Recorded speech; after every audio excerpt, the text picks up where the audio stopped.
ओम भद्रन्नो अपि वातयमनः।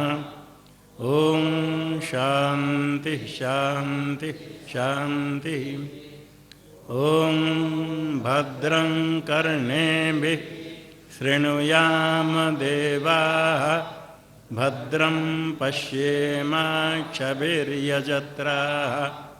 स्थिरैरङ्गैस्तुष्टुवागुंसस्तनूभिर्व्यसेम देवहितं यदायुः। स्वस्ति न इंद्रो वृद्धश्रवाः। स्वस्ति नः पूषा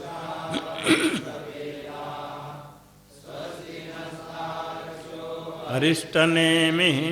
स्वस्ति नो बृहस्पतिर्दधातु। ओम शांति शांति शांति। ओम यो ब्रह्माणं विदधाति पूर्वं यो वै वेदांश्च प्रहिणोति तस्मै तं हदेवमात्मबुद्धिप्रकाशं मुमुक्षुर्वै शरणमहं प्रपद्ये। ओम शांति शांति शांति।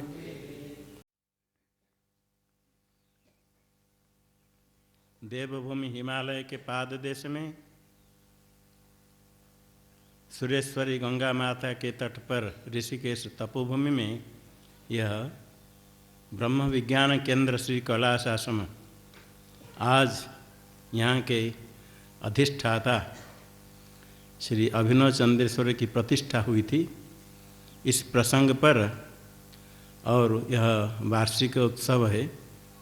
इस प्रसंग पर श्रीमद् भगवत गीता ज्ञान यज्ञ का आयोजन किया गया है। आज से प्रतिदिन प्रातः और अपराह्न 2 बार प्रवचन होगा। 28 तारीख तक श्रीमद् भगवत गीता प्रस्थान त्रय के अंतर्गत इसको स्मृति प्रस्थान कहते हैं। प्रस्थान है मार्ग, 3 मार्ग है। वेदांत तत्व के ज्ञान से ही मोक्ष, यह वेद का सिद्धांत है। तत्व ज्ञान की प्राप्ति के लिए वेदांत महावाक्य प्रमाण है। उस वेदांत महावाक्यार्थ ज्ञान के लिए वेदांतों का श्रवण करना पड़ता है। 10 उपनिषद के ऊपर प्रवचन अगले साल होगा, पहले हुआ था। वो श्रुति प्रस्थान है। स्मृतियों में यह श्रीमद् भगवत गीता जो महाभारत के भीष्म पर्व के अंतर्गत है, इसका ग्रहण किया गया, जिसके ऊपर भगवत्पाद ने भाष्य रचना की। और न्याय प्रस्थान है ब्रह्मसूत्र, उत्तर मीमांसा दर्शन। 6 आस्तिक दर्शन में से उत्तर मीमांसा दर्शन व्यास जी के द्वारा प्रणीत है। पूर्व मीमांसा है जैमिनी महर्षि का। सांख्य योग है कपिल सांख्य। योग है महर्षि पतंजलि का। न्याय है गौतम का। वैशेषिक है कणाद महर्षि का। 6 दर्शन में से उत्तर मीमांसा दर्शन के ऊपर भाष्य भगवत्पाद भाष्यकार ने भाष्य रचना की। इसके ऊपर प्रवचन पूर्व वर्ष इस वार्षिक उत्सव में हुआ था। अभी श्रीमद् भगवत गीता, भगवता गीता इति भगवत गीता, भगवान के द्वारा गाई गई। अगाई इति गीता, गान की गई। भगवान ने इसका उपदेश किया स्वयं। कृष्णस्तु भगवान, स्वयं भगवान परमात्मा ने उपदेश किया। और यह ग्रंथ महाभारत के अंतर्गत, जिस महाभारत को पंचम वेद कहा जाता है, प्रसिद्ध है।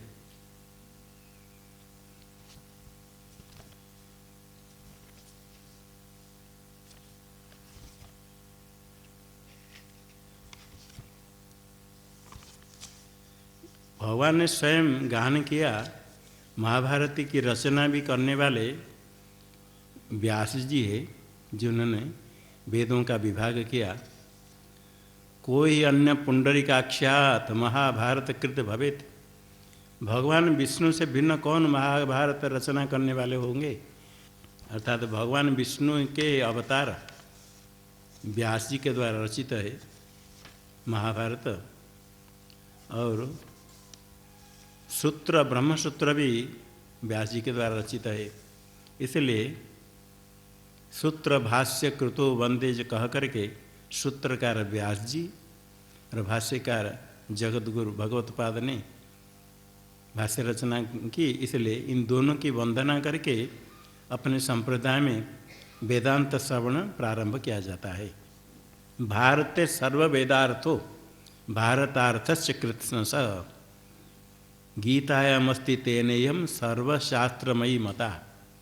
महाभारत में सर्व वेदार्थ, संपूर्ण वेद का अर्थ महाभारत में है।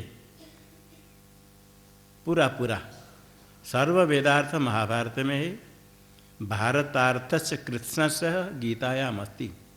और महाभारत का जो अर्थ है संपूर्ण रूप से गीता में है। इसलिए यम गीता सर्वशास्त्रमयी मता, सर्वशास्त्रमयी ये गीता। स्वयं भगवान ने उपदेश किया अपने प्रिय भक्त और शिष्य रूप से समर्पित अर्जुन को महाभारत युद्ध के प्रारंभ में। युद्ध हुआ, महाभारत युद्ध प्रारंभ हो गया। 10 दिन तक भीष्म पितामह लड़ करके जब शकुनि के द्वारा हत हो गए, शरशय्या पर स्थित हो गए, तब संजय आकर के धृतराष्ट्र को संवाद देते हैं। संक्षेप से पहले कहने के बाद फिर धृतराष्ट्र संजय संवाद के ऊपर यह गीता है। इसके ऊपर भगवान शंकराचार्य ने कहा, इस गीता का उपदेश करने का प्रयोजन क्या हुआ। भगवान श्री कृष्ण स्वयं जगत की सृष्टि करके और जगत स्थिति करने की इच्छा से ही पहले मरीचि आदि प्रजापतियों की सृष्टि की थी। उनको धर्म का उपदेश किया था, प्रवृत्ति लक्षण धर्म जो वेद में कहा गया। और एक निवृत्ति लक्षण धर्म है, सनक सनंदनादि को भी उपदेश किया था। जो धर्म ज्ञान और वैराग्य स्वरूप है, निवृत्ति लक्षण धर्म। दोनों प्रकार धर्म ही वेद में कहा गया। धर्म के ऊपर कणाद महर्षि ने कहा, यतो अभ्युदय निश्चय से सिद्धि सधर्म। जिससे अभ्युदय और निश्रेयस की सिद्धि होती है वह धर्म है। अभ्युदय सुख है, स्वर्ग आदि ब्रह्मलोक सुख पर्यंत। निश्रेयस है मोक्ष, नास्ति श्रेय यस्मात्। जिससे बढ़कर के कोई श्रेय अधिक नहीं है, और निश्रेयस है मोक्ष। ये दोनों की सिद्धि जिससे होती है वह धर्म है। धर्म शब्द का अर्थ होता है व्याकरण की दृष्टि से धरती धर्म, जो सारा ब्रह्मांड को धारण करने वाला वो धर्म है। धर्म से ही ब्रह्मांड स्थित है। ध्रियते धर्म, ये भी धारण किया जाता है धर्म का। ध्रियते लोक अनेन, लोक का धारण किया जाता है। और ध्रियते लोक ही सर्वसाधारण इसको धारण करते हैं। यद्यपि लोग अज्ञान के कारण बहुत वस्तु का धारण करते हैं, धारण करना चाहते हैं, रखना चाहते हैं, संग्रह करना चाहते हैं, उसको धारण नहीं कहते हैं। भगवान श्री कृष्ण गोवर्धन गिरि का धारण किया, तब उसके नीचे सब लोग रहे, रक्षा हो गई। यदि कोई उठाए और गिरा दे, उसका नाम धारण नहीं है। हाथ में रखे, दीर्घ काल तक रख सके, तो उसका नाम धारण है। धन संपत्ति सब कमाते हैं, मरते समय सब छोड़ कर जाते हैं, वो धारण नहीं हुआ। धारण किया जाता है केवल धर्म जो साथ में जाता है, उसका नाम धारण है। जो धर्म करता है वो साथ में रहता है, चाहने पर भी छोड़ नहीं सकता है जब तक उसका कर्म के फल का भोग नहीं करे। इसलिए वो ध्रियते धारण किया जाता है, वास्तव धारण किया जाता है धर्म। और किसी का धारण कोई नहीं कर पाता है, कोई नहीं कर पाया, सब छोड़ कर गए। हाँ, भगवान समर्थ थे, गिरिराज का धारण कर दिया। ऐसे धारण कोई कुछ समय कर सकते हैं, किंतु वस्तुतः धारण किया जाता है धर्म, इसलिए इसको धर्म कहा गया। ध्रियते लोक ही सब इसका धारण करते हैं, और इसी से अभ्युदय स्वर्ग आदि सुखों की प्राप्ति होती और मोक्ष की प्राप्ति होती है। वेद में जो कर्म उपासना का विधान किया गया वो साक्षात स्वर्ग आदि प्राप्ति का साधन है, और वह भी मोक्ष प्राप्ति का साधन है परंपरा से। सकाम कर्म करने पर स्वर्ग आदि की प्राप्ति होती, अभ्युदय की प्राप्ति होती है। किंतु जितने कर्म उपासना का विधान किया गया कामना पूर्वक करने पर तो अभ्युदय की प्राप्ति होगी। निष्काम होकर करे, अंतःकरण शुद्धि के द्वारा ज्ञान की प्राप्ति होती है, जो ज्ञान ही मोक्ष का साधन है। इसलिए निश्चय प्राप्ति का भी साधन है धर्म, प्रभुति लक्षण धर्म परंपरा से। निवृत्ति लक्षण है ज्ञानम संन्यास लक्षणम, ये साक्षात ही मोक्ष प्राप्ति का साधन है। जो धर्म वेद में कहा गया, एक है अभ्युदय स्थिति का कारण, जो वर्ण आश्रम वाले अनुष्ठान करते हैं, और जो निवृत्ति लक्षण धर्म ज्ञान प्राप्ति मुमुक्ष अनुष्ठान करते ज्ञान प्राप्ति के लिए। किंतु धर्म यदि कम हो जाए, अधर्म बढ़ जाए, तो जगत की स्थिति नहीं हो सकती है। इसे जगत की स्थिति करने के लिए भगवान को आना पड़ता है। भगवान ही धर्म की रक्षा करते हैं, केवल धर्म के नहीं, धर्म प्रतिपादक वेद की भी रक्षा करते हैं, और धर्म में चलने वाले साधुओं की रक्षा करते हैं। भगवान रक्षा करते हैं, धर्म के द्वारा रक्षा करते हैं, धर्म भी रक्षा करता है। इसलिए धर्म शब्द से कहीं आत्मा भी कहा गया। धर्माय इति जायन्ते जायन्ते तेन तत्त्वतः, जन्म मायोपमं तेषां सा च माया न विद्यते। जगत गुरु के परम गुरु गौड़पादाचार्य ने कहा धर्म शब्द से आत्मा को। वस्तुतः धर्म तो ही होगा जो स्थिर हो, वही धारण कर सकता है। स्वयं अस्थिर हो, अस्थायी हो, अनित्य हो, धारण कैसे करेगा? सारा ब्रह्मांड को धारण करने वाला धर्म है, वो परब्रह्म स्वरूप ही है। यद्यपि यज्ञ आदि करने पर धर्म होता है, वो धर्म भी है। उसमें पूर्व मीमांसा के लोग कहते हैं ईश्वर कुछ अलग नहीं मान करके वही वेद से अदृष्ट होता है, वही धर्म है। न्यायिक लोग कहते वेदजन्य वेद विहित कर्मजन्य धर्म है, और ये मीमांसक के मत है यागादि ही धर्म है। वेद प्रतिपाद्य प्रयोजनवद अर्थो धर्म, यागादि को ही धर्म कहते हैं। तार्किक लोग कहते हैं न्याय सिद्धांत में यागादि वेद विहित कर्म से जो अदृष्ट होता है वो धर्म है।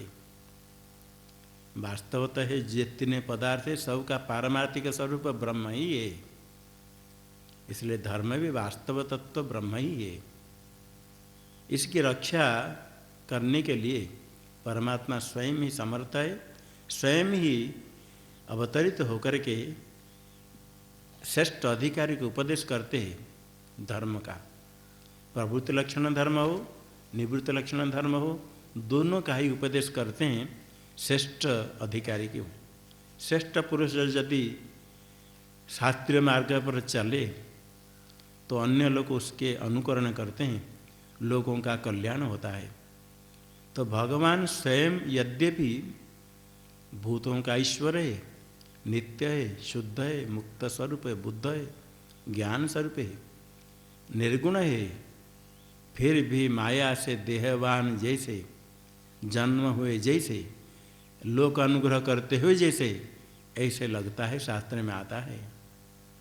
भगवान का कोई प्रयोजन नहीं है, तो भी भूतों के अनुग्रह करने की इच्छा से ही वैदिक धर्म का उपदेश करने के लिए स्वयं अर्जुन को उपदेश करने के लिए अवतरित हुए थे।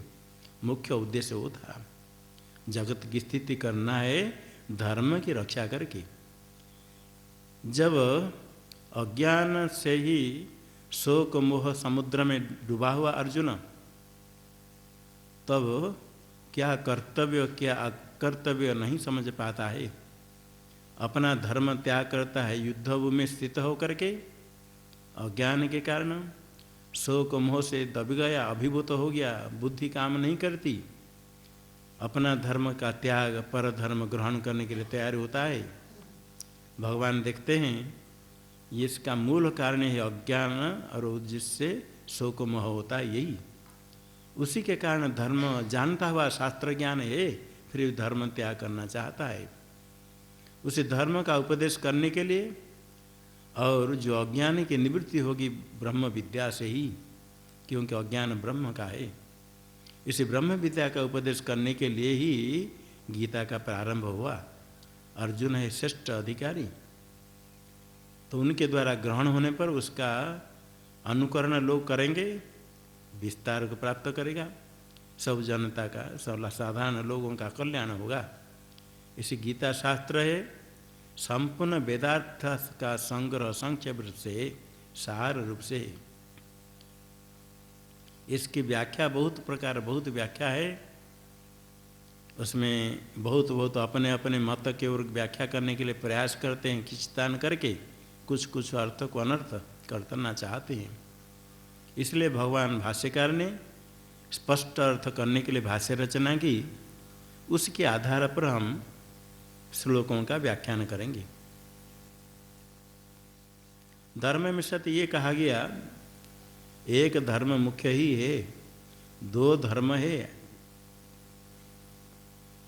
प्रवृत्ति और निवृत्ति दोनों में से सर्वकर्म का त्याग ऐसनात्र संन्यास पूर्वक आत्मज्ञान निष्ठा रूप धर्म से ही संपूर्ण प्रयोजन सिद्ध होता है। गीता शास्त्र का यही प्रयोजन है, आत्मज्ञान निष्ठा से ही मोक्ष की प्राप्ति। सही धर्म सुपर्याप्त तो ब्रह्मण पद वेदने, ब्रह्म के स्वरूप के ज्ञान हो गया तो धर्म पर्याप्त है। ज्ञानम संन्यास लक्षणम कह करके संपूर्ण ऐसना का त्याग करने पर ज्ञान होता है, और ज्ञान से ही मोक्ष होता है। और जितने कर्म उपासना वेद में विहित है, उनका निष्काम अनुष्ठान करने पर अंतःकरण की शुद्धि होती है। अंतःकरण शुद्ध होने पर ही संसार से वैराग्य होता है, और वैराग्य होने पर ही जिज्ञासा होती, ज्ञान प्राप्ति की इच्छा होती, परमात्मा साक्षात करने की इच्छा होती है। अपने तत्व क्या है ये जानने का विचार करता है, फिर गुरु के चरण में जाना आवश्यक समझता है। तब कर्म जितने करते हैं सकाम से कर्म फल की प्राप्ति होती, स्वर्ग आदि। जब वैराग्य होता है वही कर्म अनुष्ठान करता है निष्काम होकर के, तो वही अंतःकरण शुद्धि के द्वारा ज्ञान प्राप्ति का साधन होता है।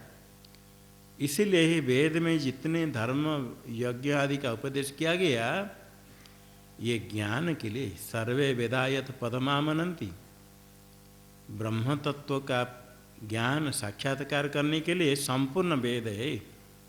कर्मकांड भी परंपरा से ज्ञान में परिवसान होता है, ज्ञान प्राप्ति के लिए ही है। जब वैराग्य नहीं होता है, कोई स्वर्ग प्राप्त करना चाहते हैं तो उसको कहते यज्ञ करो यदि स्वर्ग प्राप्ति करना चाहते हो। अत्यंत बहिर्मुख भी है, यदि शास्त्रीय मार्ग पर चले, यज्ञ आदि करे तो अंतःकरण शुद्ध होता है, फिर वैराग्य की प्राप्ति होती है।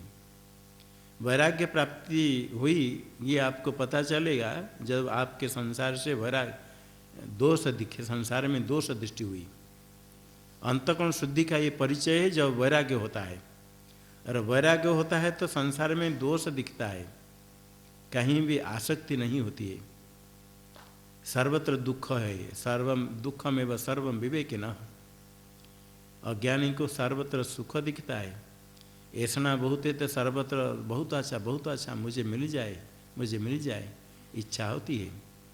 जब वैराग्य होता है उसमें दिखता है दोष, सर्वत्र दोष है, किंतु अज्ञान आसक्ति राग से अंध हो जाता है तो दोष नहीं दिखता है, जीव गुण दिखता है। दोष में भी गुण आरोप करता है तो प्राप्त करने की इच्छा करता है।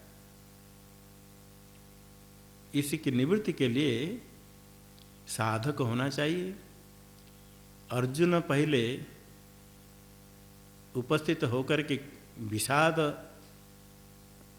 अवस्था को प्राप्त करके भगवान से कहता है मैं युद्ध नहीं करूँगा, और उससे उसके वचन से भगवान देखते हैं ये ज्ञान प्राप्ति का अधिकारी है। ज्ञान प्राप्ति के लिए वेदांत श्रवण आवश्यक है। आत्मा बारे द्रष्टव्य, श्रोतव्यो, मंतव्यो, निधिध्यासितव्यश्च, यजुर्वेद के वाक्य है। श्रवण मनन निधिध्यासन ये अंतरंग साधन है, बाकी जितने साधन है सब अंतःकरण शुद्धि के लिए।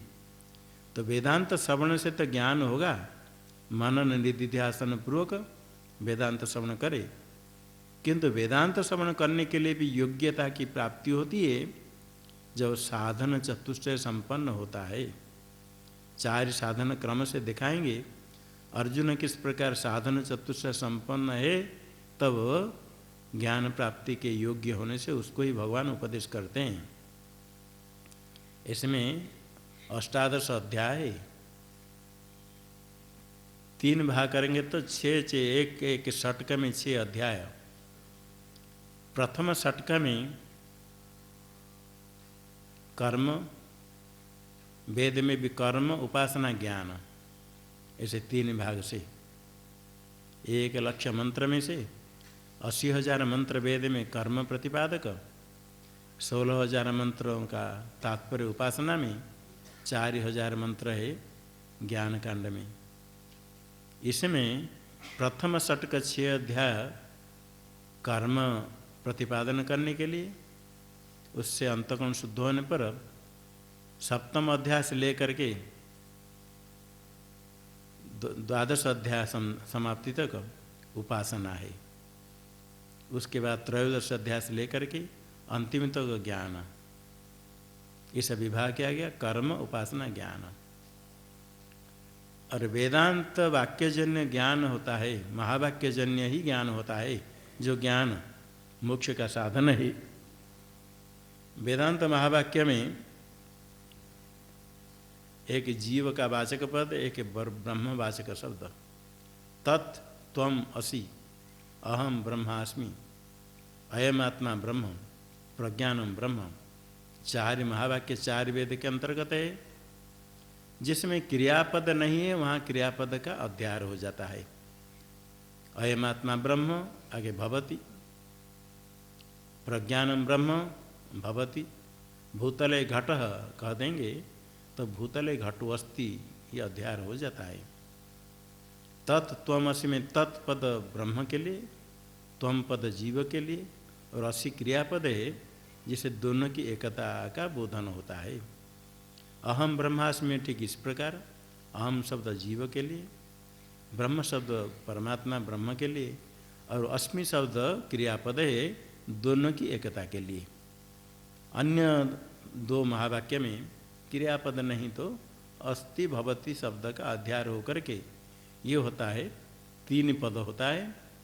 प्रथम है जीव का त्वम पद के लिए, वेदांत वाक्यजन्य ज्ञान होने के लिए पदार्थ ज्ञान कारण, त्वम पदार्थ का ज्ञान हो, तत्पदार्थ का ज्ञान हो, तब दोनों की एकता का ज्ञान होगा। पदार्थ ज्ञान जब तक नहीं होता है वाक्यार्थ बोध नहीं होता है। पदार्थ ज्ञान होने के लिए लोक में जहाँ वाच्यार्थ लेने पर शब्दबोध ठीक नहीं होता है, तात्पर्य कहने वाला जो चाहता है ऐसा बोध नहीं होता है, तो लोक में लक्ष्यार्थ ले करके समझते हैं अर्थ को। गंगा में कोई महात्मा बैठा कहेंगे तो गंगा प्रवाहते है वाच्यार्थ, प्रवाह में नहीं बैठा किंतु तट पर बैठा है। गंगा तीर को गंगा शब्द से कहता है। कूपे गर्ग कुलम, कोई व्यक्ति का नाम लिया, वो ब्राह्मण गर्ग कहाँ है, क्या कूपे, कुआं में। कुआं के पास, कूप के पास के लिए कूपे कह दिया, समीप के लिए भी कूपे कह दिया।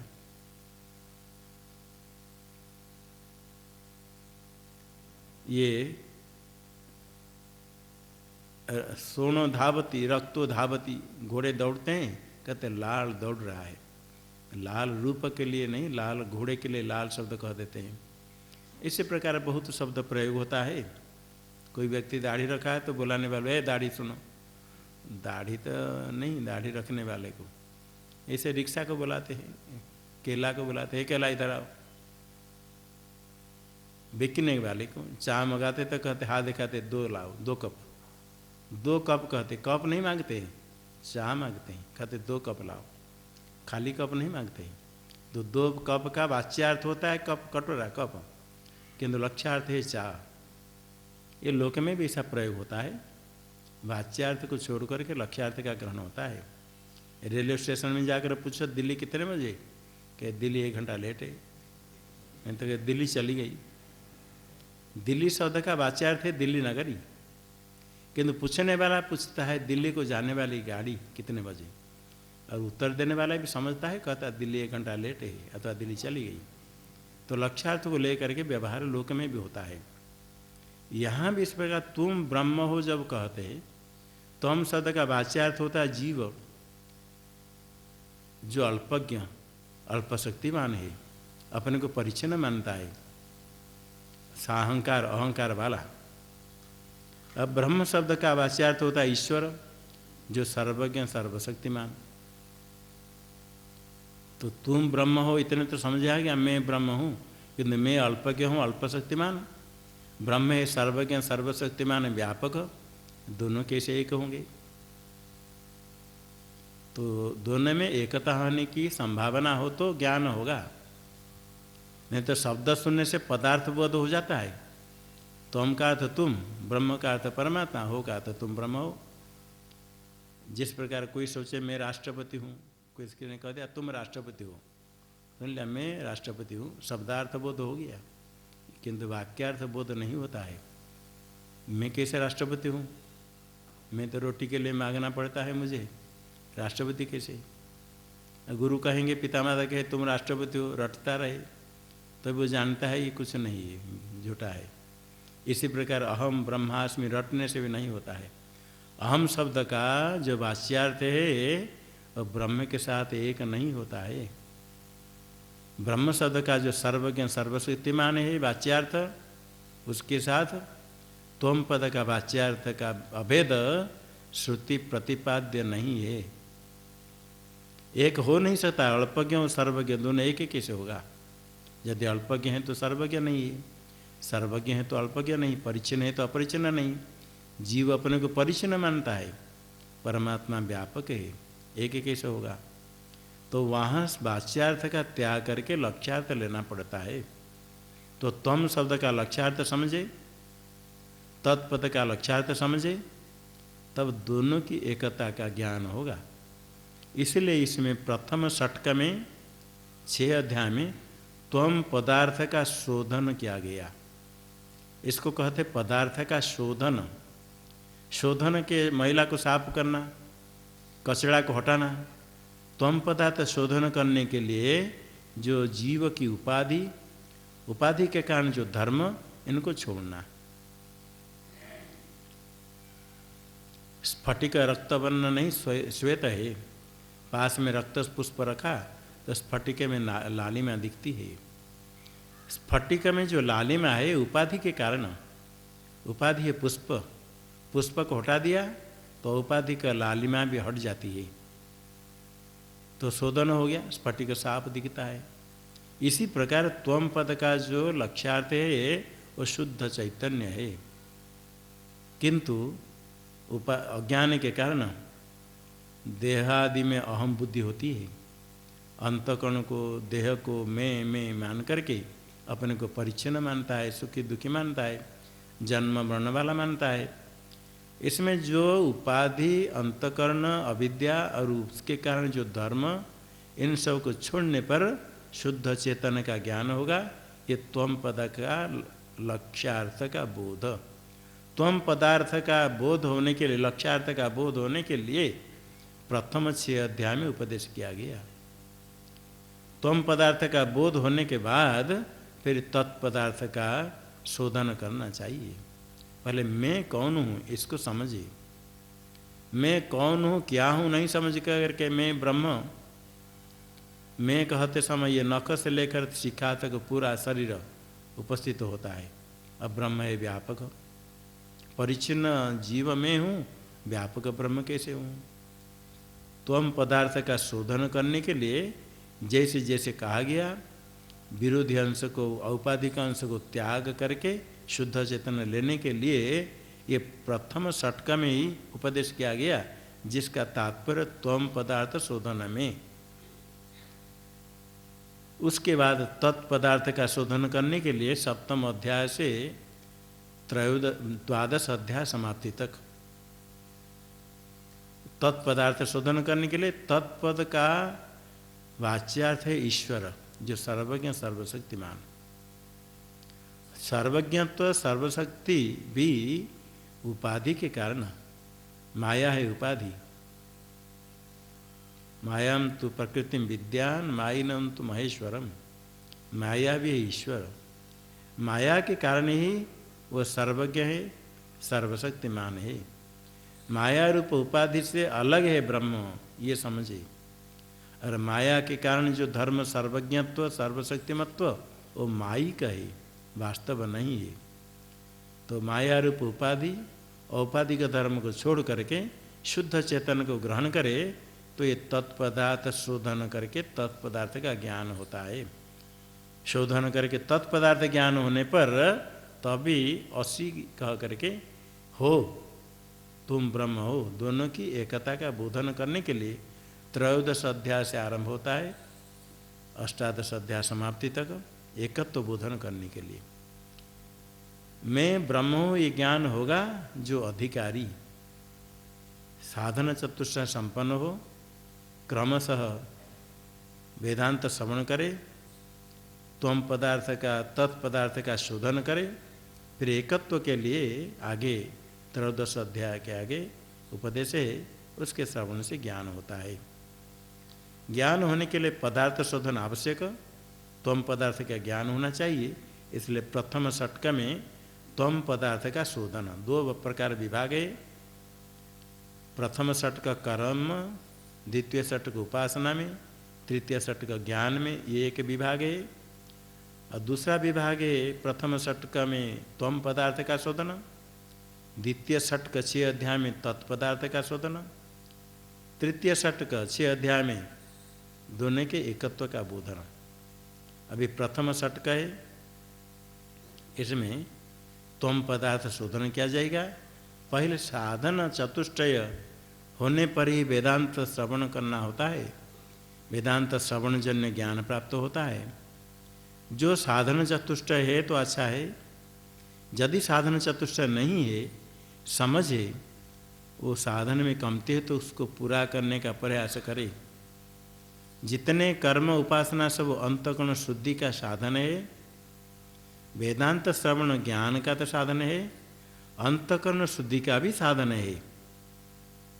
वेदांत श्रवण करने से यदि थोड़ा समझने में आता है, रुचि होती है, सबसे बड़ा साधन है अंतःकरण शुद्धि का भी।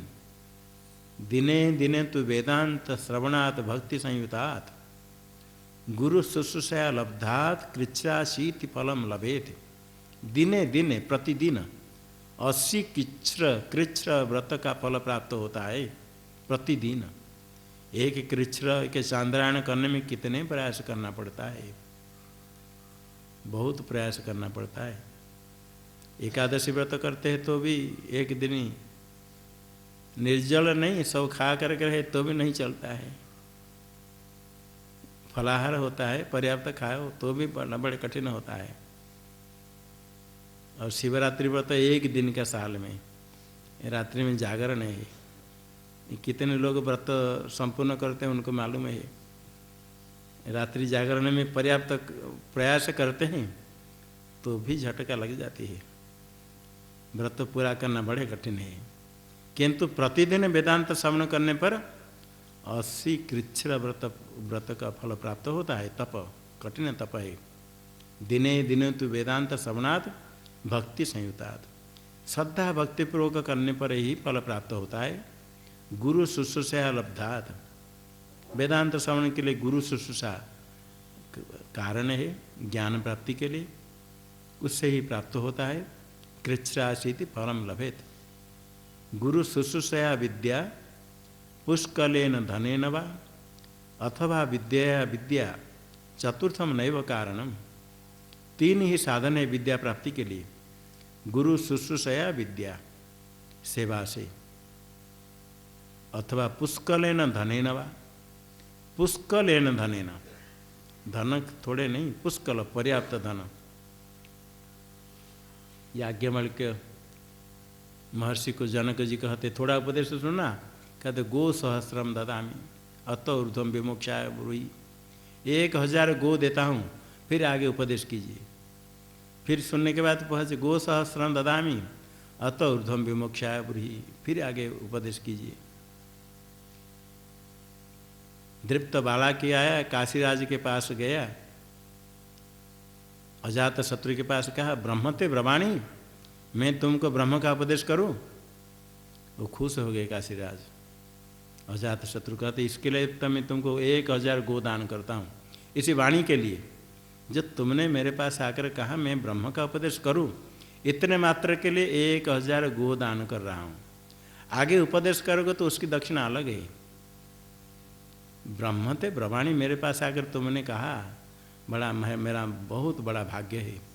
सब लोग जनक को दाता, जनक श्रोता कह करके जनक के पास दौड़ते हैं।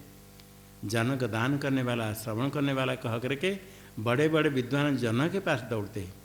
तुम मेरे पास आया, मेरे में ये संभावना है कि मैं श्रवण करने के अधिकारी हूँ और दान कर सकता हूँ, मेरे पास आया तो मैं 1000 गो देता हूँ। 1000 गो का कितनी कीमत होगा? 100 हो तो 1000 का 1 लाख हो गया। 100 रुपया हो तो 1000 रुपया हो तो 10 लाख हुआ। 1000 रुपया नहीं 10,000 हो तो 1 करोड़ हो गया। 10,000 हो तो 1 करोड़, और 30,000 हो तो 3 करोड़। 3 करोड़ रुपया। टूटे फूटे 10 रुपया, 100 रुपया, 50 रुपया नहीं। अभी देख कर देते समय नया को नहीं देख रहे, पर टूटे को देना होता है। कीमत में फर्क नहीं है, किंतु नया नोट रहे टूटे को दे दो पहले। पुष्कलेन धनेन वा अथवा विद्या विद्या, नहीं तो विद्या से विद्या की प्राप्ति होती है। एक विद्या का उपदेश करे तो दूसरा विद्या की प्राप्ति होगी। अथवा विद्या विद्या, जो किसमें एक व्याकरण के विद्वान है, न्याय शास्त्र में ज्ञाता नहीं है साथ, तो न्यायिक के पास जाते हैं न्याय पढ़ने के लिए। जो न्यायिक है, न्याय तो बहुत पढ़ा, न्याय जानते हैं, किंतु व्याकरण में थोड़ी कमती है, तो उनसे व्याकरण भी पढ़ते हैं। न्याय पढ़ाने वाले व्याकरण का शिष्य है और न्याय पढ़ने वाले व्याकरण के गुरु है। दोनों पढ़ते हैं, एक उनसे न्याय पढ़ते हैं, उनसे व्याकरण पढ़ते हैं। ऐसा भी होता है। अथवा विद्या विद्या चतुर्थम नैव कारणम, 4 ही कारण नहीं है, चतुर्थ कारण नहीं है। तो सेवा पूर्वक वेदांत ये सुलभ है सेवा। अभी सेवा धर्म परम गहन कहा गया, तो भी अर्जुन को उपदेश करते हैं तो अर्जुन में अधिकार दे करके, तो वेदांत श्रवण करने के लिए जो अधिकारी कहा गया, जो विद्या प्राप्ति के लिए अधिकारी, अंतःकरण शुद्धि के साधन में एक कहा गया, जितने अधिकारी तो साधन चतुर्थ संपन्न, और अंतःकरण शुद्धि होने के लिए बहुत कर्म उपासना का विधान है, किंतु वेदांत श्रवण भी अंतःकरण शुद्धि का साधन है। निष्काम होकर करे तो प्रतिदिन 80 कृच्छ्र व्रत का फल प्राप्त होता है। दिने दिने तो वेदांत श्रवणात् भक्ति संयुतात् गुरु शुश्रूषा लब्धात् कृच्छ्राशीति फलम लभेत। 80 कृच्छ फल प्राप्त होता है। अभी प्रारंभ करते श्रीमद्भगवत गीता अथ प्रथमोऽध्यायः। धृतराष्ट्र उवाच धर्मक्षेत्रे कुरुक्षेत्रे समवेतायुत्सवः मामकाः पाण्डवाश्चैव किमकुर्वत संजय।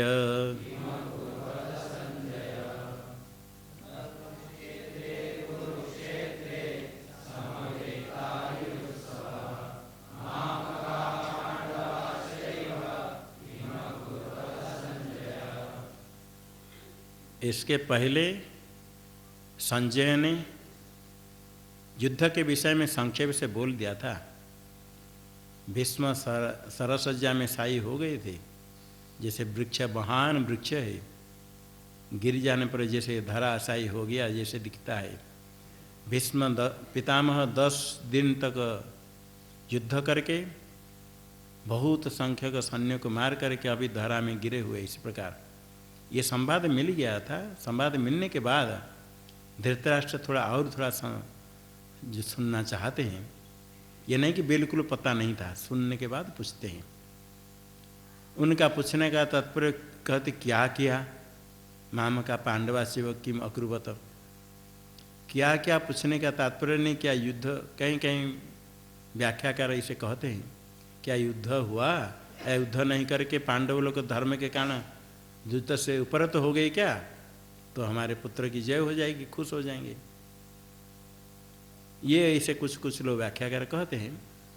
किंतु वस्तुतः उनकी ये सुनने के पहले धृतराष्ट्र को मालूम हो गया जो भीष्म पितामह जिसके कारण उनका बड़ी उनकी आशा थी हमारे पुत्र की जय होगी, वो धराशायी हो गए, तो उनका उत्साह समाप्त हो गया कि समझे और पुत्र हार गए। तो भी कैसे कैसे हुआ जानने के लिए धृतराष्ट्र ने संजय से पूछा। धर्म क्षेत्र, ये गीता का प्रारंभ हुआ धर्म क्षेत्र कह करके, धर्म शब्द से। धर्म ही एक है पदार्थ, कहा था अभी ध्रियते इति धर्म। सब लोग धर्म का धारण करते हैं, धारण धर्म का ही होता है और पाप का भी होता है। कोई नहीं चाहने पर भी पाप कर्म करता है तो पाप का लेप अवश्य होता है, पाप रहता है, समय पर फल देता है। धर्म अधर्म ये दोनों ही साथ जाते हैं और कुछ कोई नहीं लेकर जाता है। इसलिए संपत्ति वस्तुतः यही धर्म ही संपत्ति है जो आपको अन्य समय में भी फल दे। धन बहुत कमाए, जाते समय खाली हाथ जाना होता है, वो संपत्ति नहीं जो आपको मरने पर फल नहीं दे। धर्म यदि कुछ कमाए आपके साथ गया, आगे भी एक जन्म नहीं कितने जन्म तक रहेगा, समाप्त नहीं होगा फल दिए बिना। इसी प्रकार पाप कर्म कोई करे तो उसका फल भोगना ही पड़ता है। जैसे क्षेत्र जमीन है, जमीन में अनाज गेहूँ धान आदि करते हैं, इसी प्रकार ये भारतवर्ष धर्म का क्षेत्र है, धर्म के उपार्जन का क्षेत्र है। जो धर्म है दैवी संपत्ति, इसको दैवी संपत्ति धर्म को कहते हैं। वास्तव धर्म तो ही संपत्ति है, क्योंकि साथ में जाता है, आगे फल देता है। और धर्म उपार्जन का स्थल है भारतवर्ष, उसमें कुरुक्षेत्र भी श्रेष्ठ है। धर्म क्षेत्र कुरुक्षेत्र, धर्म से प्रारंभ हुआ, अंत में कहते यत्र योगेश्वर कृष्ण कह करके तत्र से विजय भूतिर ध्रुवा नीतिर मतिर मम। कोई से विद्वान लोग बताते धर्म से लेकर के मम प्रारंभ हुआ धर्म शब्द से। धर्म क्षेत्र एक पद है तो भी धर्म से लेकर के अंत है मम। मेरा मेरा बहुत करते हैं, मम धर्म ही मम है, और कुछ मम नहीं। आपका क्या है, धर्म ही जो कुछ किया वही आपका होता है, और कुछ नहीं होता है। ये गीता में धर्म मम, और किसी में ममता नहीं करना है। कोई आपका नहीं, साथ में नहीं जाएगा तो मम कैसे हुआ। जो साथ में रहेगा वही मेरा है, साथ देगा समय पर, इसलिए धर्म ही साथ देता है, धर्म ही आपका है, और किसमें ममत्व नहीं करना। यदि ममत्व करना है तो धर्म में करना, अरे ममत्व छूट जाना सबसे अच्छा है जो ज्ञान होता है, ये सामान्य है। और इसमें उपदेश से जो आरंभ होगा तो बताएंगे। शास्त्र का तात्पर्य निश्चय करने के लिए तात्पर्य ग्राहक लिंग 6 है। उपक्रम उपसंहारा अभ्यास पूर्वता फलम अर्थवाद उपपत्ति च लिंगम तात्पर्य निर्णय। उपक्रम और उपसंहार की एकता हो तो शास्त्र का तात्पर्य उसमें है। आगे कहीं असोच्यानन्न शोचस्तम, वहाँ से भगवान उपदेश करेंगे। आगे अंत में कहे माँ शुच अहं त्वा सर्व पापेभ्य मोक्षयिष्यामि माँ शुच। असोच्य से लेकर के शोक से प्रारंभ करते, शोक करते हो, आगे कहते माँ शुच, शोक नहीं करो, अर्थात तो शोक की निवृत्ति इस ग्रंथ का तात्पर्य है। शोक की निवृत्ति के लिए उपदेश है। अशोक की निवृत्ति होती है तरति शोकम आत्मविद, ज्ञानी शोक को पार करता है, तो ज्ञान का उपदेश है शोक निवृत्ति के लिए। ये उपक्रम उपसार है, ज्ञान प्राप्ति शोक निवृत्ति, यह गीता शास्त्र का तात्पर्य प्रतिपाद्य विषय। और धर्म मम, ये भी विद्वान लोग इसे कहते हैं, धर्म ही मेरा है, प्रारंभ धर्म हो अंत में मम, और कुछ मेरा नहीं। ये कुरुक्षेत्र धर्म उपार्जन क्षेत्र है, इसमें उपस्थित हुए समवेता का उपस्थित हुए युत्सव, युद्धम इच्छव, युद्ध करना चाहते हुए कौन कौन, माम कहा पांडवाश्चैव, मम इमेति माम कहा मेरे पुत्र, और पांडवाश्चैव, उस समय पांडु नहीं थे, 2 भाई के पुत्र अलग अलग होते हैं, तो इनका कर्तव्य सब मेरे ही पुत्र, मेरे ही पुत्र क्या क्या नहीं कह करके पांडव को अलग करके माम कहा करके ममत्व तो अपने पुत्र में, यह अज्ञान के कारण हो, पक्षपात हो, मोह, इसे मेरे और पांडु के पुत्र दोनों भेद करते हैं। धृतराष्ट्र की बहुत ममता, आसक्ति अपने पुत्र पर, मन में भावना है कि ये जीत जाए, राग से अंध हो जाता है व्यक्ति। सब समझदार व्यक्ति भी रागांध कहते हैं, आसक्ति से के कारण अंध हो जाता है। समय पर स्फुरन नहीं होता है बुद्धि का, बुद्धि है, समय पर काम नहीं देने पर वो अंध हो गया। तो अपने वो तो अंध थे, अलग है, स्वयं दृष्टिहीन होने से सुनना चाहते हैं, किंतु कोई राग से भी अंध हो जाता है, धन से भी अंध हो जाते हैं, गर्व होता है। तो इसलिए ये राग द्वेष आदि जो रिपु शत्रु है, इनको समझ करके त्याग करना चाहिए। पांडवास्य, और पांडवे पंडु को पुत्र, किम अकुर्वत संजय, उन्होंने क्या किया, ये शब्दार्थ है क्या किया।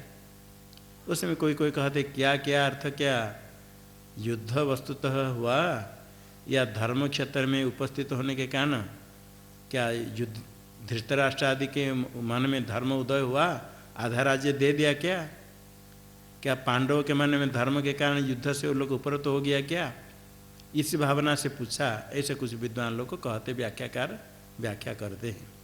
किंतु ये प्रश्न के पहले उनको मालूम हो गया है युद्ध हुआ, भीष्म हत हो गए, इसलिए क्या क्या मतलब युद्ध हुआ या नहीं, राज्य दे दिया है क्या, ऐसा नहीं। हाँ, किस प्रकार युद्ध हुआ, पहले क्या ऐसी भावना किसके मन में आई क्या।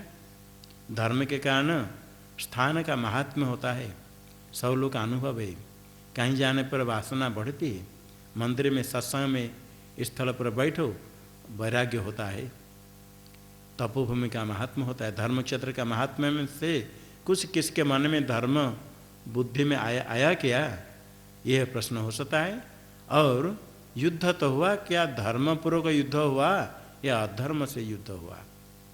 धर्म से युद्ध हुआ तो धर्म युद्ध तो हानिकारक नहीं है, क्षत्रिय का धर्म है। इसे क्या धर्म से युद्ध हुआ या अधर्म से हुआ, ये भी जानना चाहते हैं। मर जाएंगे पुत्र कोई बात नहीं, किंतु धर्म युद्ध कर मरते हैं तो वो सद्गति होती है। इसलिए भगवान आगे कहेंगे असोच्यानन्य शोचस्तम, शोचनीय तो वही होता है जो सदाचारी नहीं हो। आगे कहेंगे ये सब शोचनीय नहीं है, जो सदाचारी है उनके लिए शोक नहीं करना, जो दुराचारी है पापी है वो शोचनीय है। तो इसलिए क्या धर्म युद्ध हुआ नहीं हुआ ये भी जानना चाहते हैं।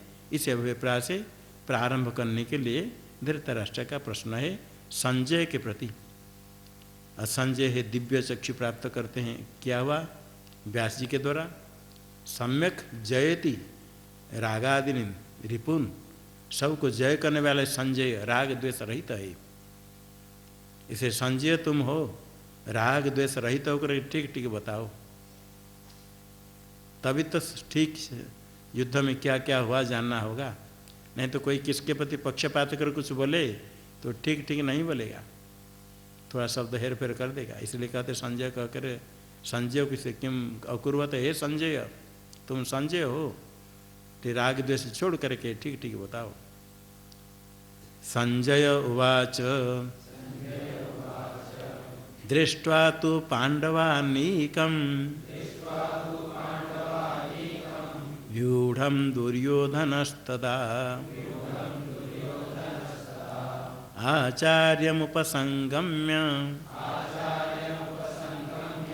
राजा वचनमब्रवीत्।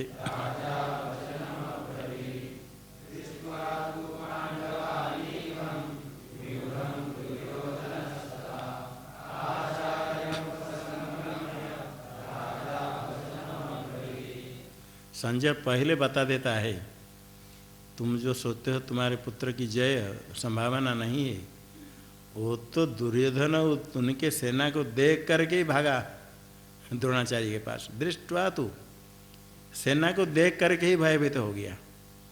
दृष्टवा तू, देख करके ही। किसको? पांडवानीकम, पांडव के अनेक सेना है जो कि व्यूढ़म, व्यूह रचना में स्थित, व्यूहाकार में स्थित सेना को देख करके ही दुर्योधन दौड़ा। तदा आचार्य को बुला सकता था, अभी दुर्योधन रणक्षेत्र में प्रधान है। आचार्य उपसंगम्य द्रोणाचार्य के पास दौड़ा, उनके पास जा कर के राजा, ये राजा कहते तुम सोचते हो राजा होगा, यही सही राजा है जो देख करके सेना को देख करके भयभीत हो गया, वो क्या राजा बनेगा? तुम्हारे शब्द से राजा वचनम अब्रवीत, कुछ शब्द कहा, अर्थात वचनम अब्रवीत अंदर कुछ शब्द कहा, उसका कोई मूल्य कोई तत्व कुछ नहीं है। उनके पास जाकर भयहित भीत होकर बोलता है। वचन तो ही कहना चाहिए जिसका कोई अर्थ हो, प्रयोजन हो। निष्प्रयोजन निरर्थक शब्द कहता है, इसे शब्द ही है, उसमें कोई तत्व नहीं है। शब्द वही प्रयोग करना चाहिए जो आगे कुछ अधिक फल दो, विचार उसी का ही करना चाहिए। शब्द प्रयोग उसमें करना चाहिए जो कुछ फलप्रद हो, व्यर्थ शब्द नहीं करना चाहिए। इन्होंने वचन कहा मतलब इसे शब्द कहा व्यर्थ है। पश्येतां पांडुपुत्राणां माचार्य महतीं चमूं व्यूढ़ां द्रुपदपुत्रेण तव शिष्येण धीमता।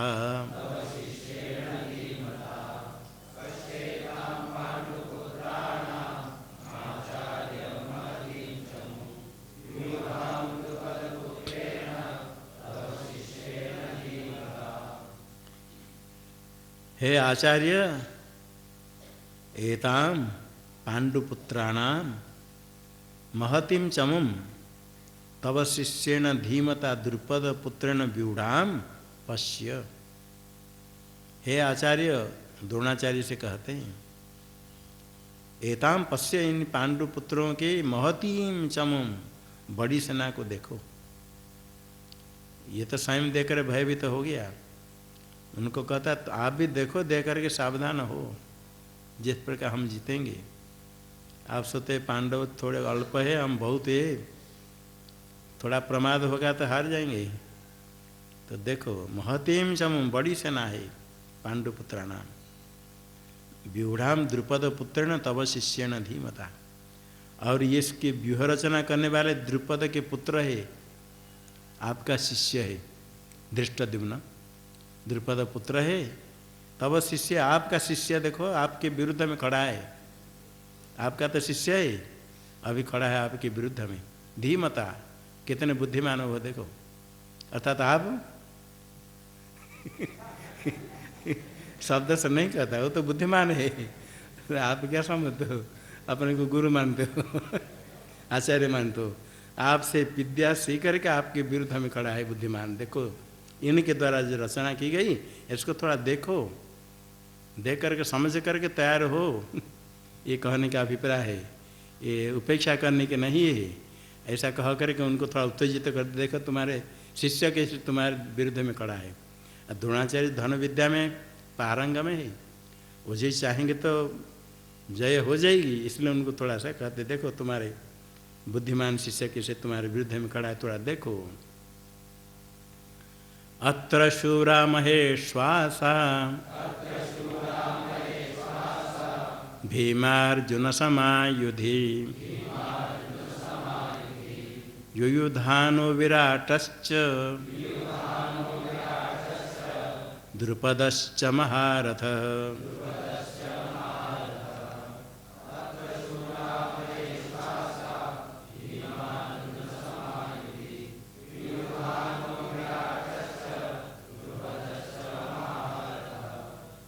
अत्र इनके सेना में देखो महेश्वासा, महंत ईश्वास ये शाम धनु है, बड़े बड़े धनुर्धारी है।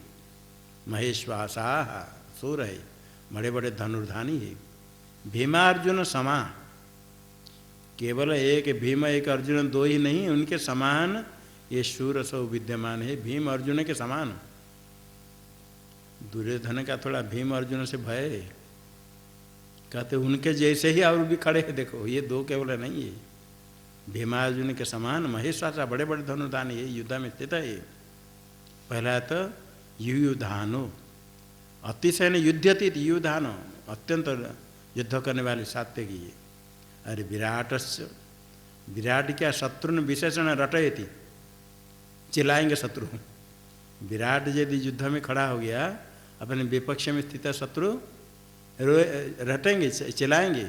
शत्रु रटयति, विशेषण रटयति, विराट रटयति मतलब वो चिल्लाएंगे, बचाओ बचाओ, मर गए मर गए, ऐसे शत्रु लोग करेंगे। ऐसे विराट है, उनका नाम ऐसा है, शत्रुन विशेषण रटयति। ऐसे विराट विशेष रूप से चिल्लाएंगे, बचाओ बचाओ करके। द्रुपदश्च, द्रुपद है ध्रुव है वृक्ष, पद है चिन्ह, ध्वज यस्य, वृक्ष है उनके ध्वज में चिन्ह है द्रुपद। ऐसे द्रुपदश्च महारथ, द्रुपद है महारथ, महारथ मतलब महारथी है द्रुपद। महारथ के लिए कहा गया एको दश सहस्राणी योधये यस्तु योधयेस यस्तु धन्यवान नहीं, एको दश सहस्राणी योधे यस्तु धन्वीनाम शस्त्र शास्त्र प्रवीणश्च महारथ इति स्मृतः। एक योद्धा हो करके 10,000 के साथ जो युद्ध करेगा, धनुर्धारी 10,000 के साथ युद्ध करेगा, परास्त कर देगा। स्वयं शस्त्र और शास्त्र में प्रवीण हो, वो महारथ होता है। ये सब महारथ है। धृष्टकेतुश्चेकितान काशीराजश्च वीर्यवान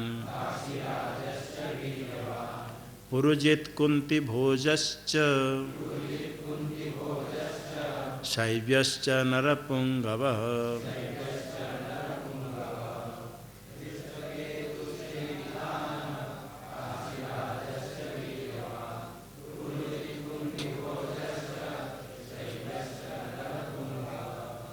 धृष्ट केतु है दूसरे को भय देने वाले, धृष्टम केतु चिन्ह, अत्यंत धृष्ट है, उसको देखने पर दूसरे डरेंगे। दुष्ट के तो चेकितान, चिकितान का पुत्र चेकितान। काशीराजस्य वीर्यवान, वीर्यवान जो काशीराज है शक्तिशाली है। पुरुजित, पुरुन जयति पुरुजित, पुर है बहुत लोगों को जीतने वाला पुरुजित। कुंती भोजश्च और शैव्यश्च नरपुंगव, नराणा मध्य पुंगव श्रेष्ठ शैव्य है नरपुंगव। नरपुंगव का तो श्रेष्ठ, मनुष्य में श्रेष्ठ है नरपुंगव। युधामन्युश्च विक्रांत, उत्तम औजाश्च वीर्यवान। सौभद्रो द्रौपदेयाश्च, सर्व एव महारथाः।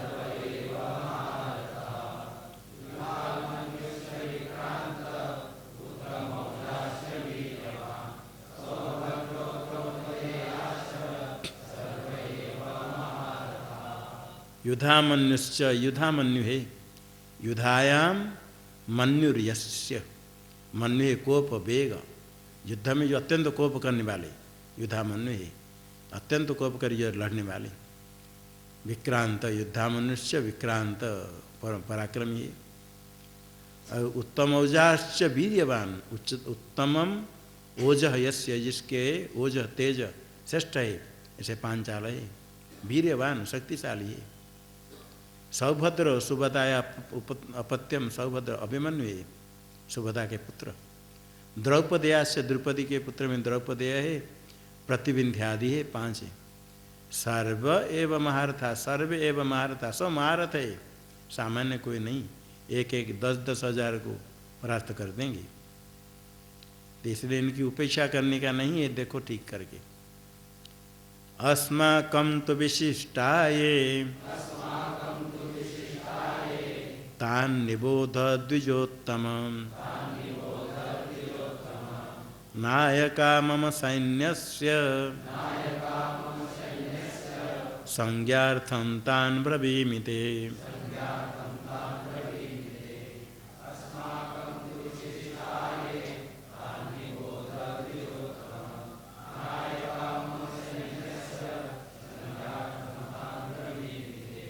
अस्माकं तो ये विशिष्टा हे द्विजोत्तम तान निबोध। मम सन्न्यस्य, ये नायक तान संज्ञार्थम ते ब्रवीमि, हमारे में जो शक्तिशाली विशिष्ट है ये उसको भी थोड़ा देखो समझो। तान निबोध, अच्छी रूप से समझ लीजिए। हे द्विजोत्तम, द्विजानाम उत्तम श्रेष्ठ है, ब्राह्मण है द्रोणाचार्य द्विजोत्तम। मम सन्न्यस्य ये नायका तान संज्ञार्थम ब्रवीमि, संज्ञा के लिए नाम मात्र में क्या कहता हूँ। भवान भीष्मश्च कर्णश्च कृपश्च समितिञ्जयः अश्वत्थामा विकर्णश्च सौमदत्तिस्तथैव च।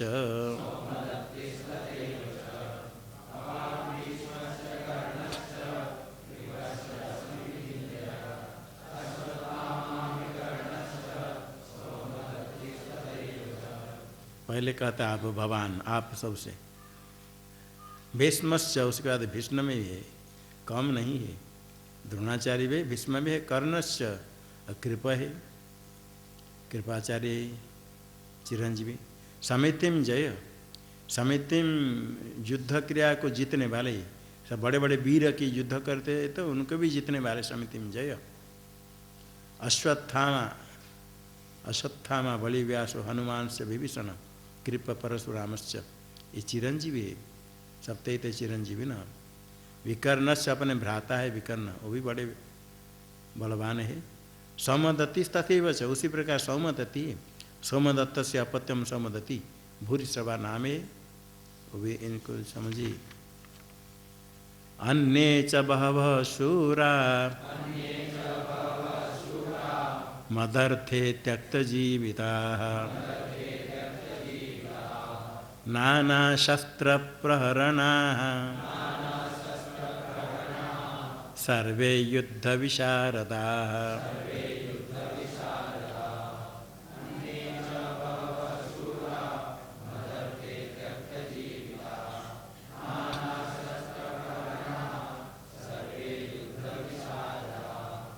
अन्ये च बहवः शूरा नाना शस्त्र प्रहरणा सर्वे युद्ध विशारदा मदर्थे त्यक्त जीविता।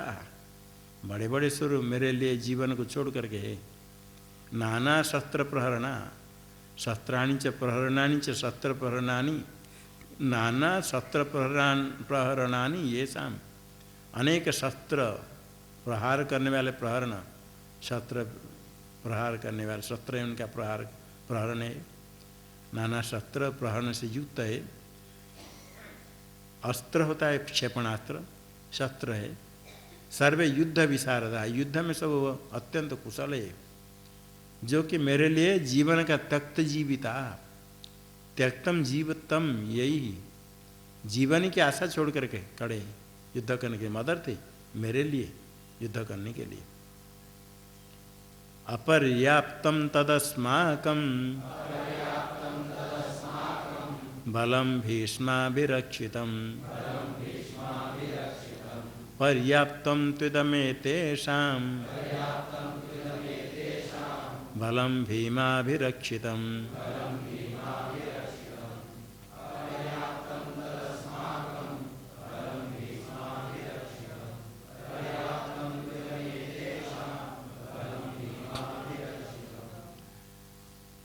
भीष्माभिरक्षितम तद अस्माकं बलम इसके साथ विद्वान की व्याख्या अलग अलग है।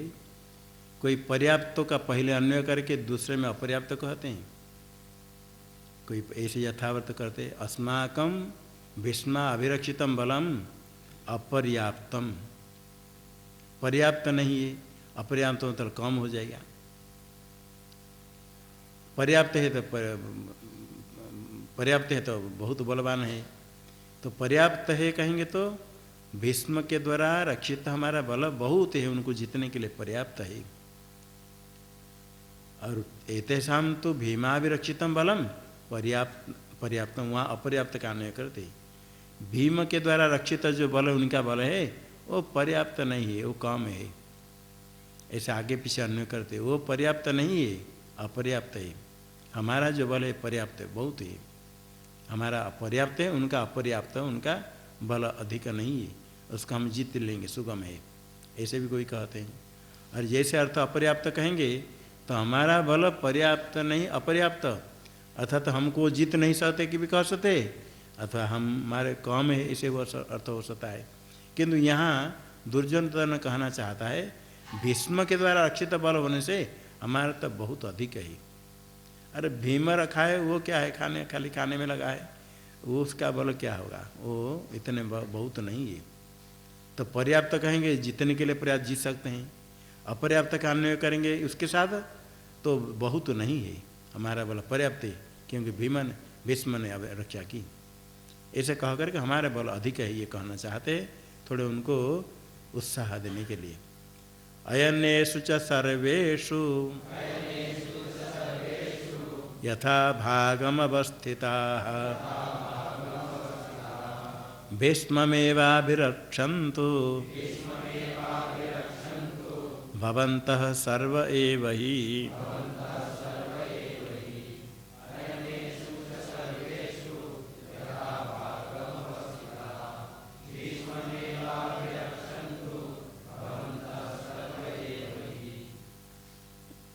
सर्वेषु च अयनेषु यथा भागम अवस्थिता भवन्तः सर्वैव ही भीष्ममेवाभिरक्षन्तु सब युद्ध के अपने स्थान में खड़े होकर के सर्वेषु अयनेषु अपने जो यथास्थान यथाभागम अवस्थिता युद्ध क्षेत्र में यथाभागम भागम अनतिक्रम में अपने अपने स्थान में स्थिर होकर के भवन्तः सर्वैव ही आप सब भीष्म एव अभिरक्षी भीष्म की रक्षा कीजिए भीष्म पितामह के सब रह करके उनकी रक्षा कीजिए।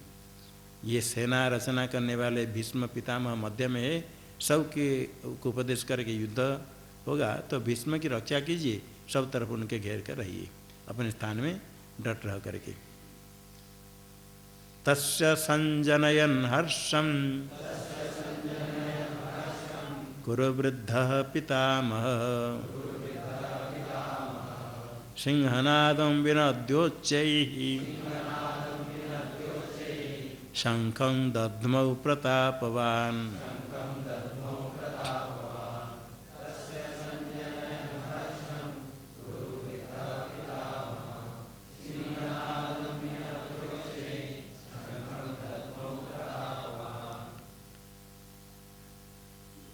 कुरुवृद्धः पितामह तस्य हर्षं संजनयन् सिंहनादं शंखम उच्चैः विनद्य शंखम दध्मौ प्रतापवान है पितामह का विशेषण प्रतापी पितामह भीष्म कुरुणां वृद्ध तस्य हर्षम संजनयन दुर्योधन के भयभीत है इसलिए उसको खुश करने के लिए उच्चैः सिंहनादम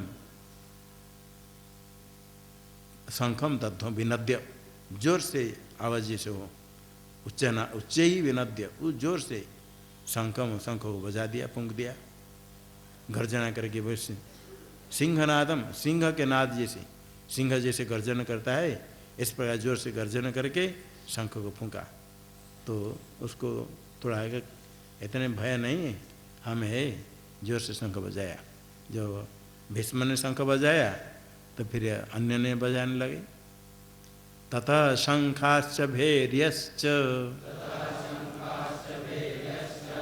पनवानक गोमुखाः सहसैवाभ्यहन्यन्त सशब्दस्तुमुलो भवत्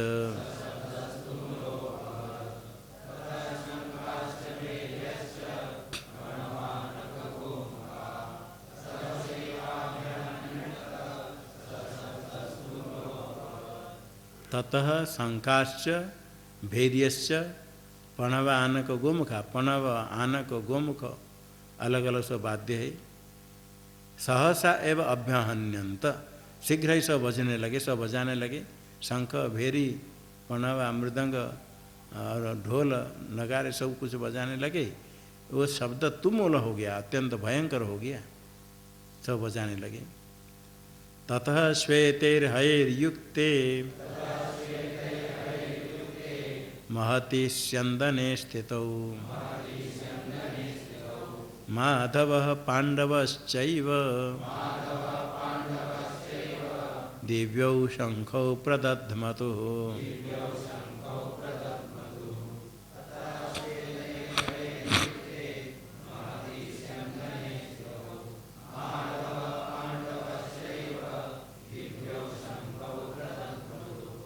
उसके पश्चात श्वेतैर्हयैर्युक्ते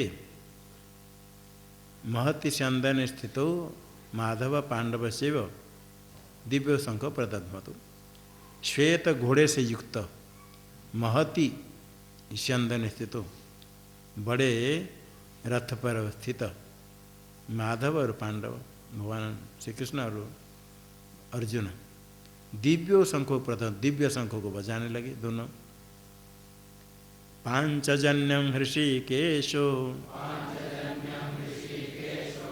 देवदत्तं धनंजयः पौंड्रं दध्मौ महाशंखं भीमकर्मा मृकोदरः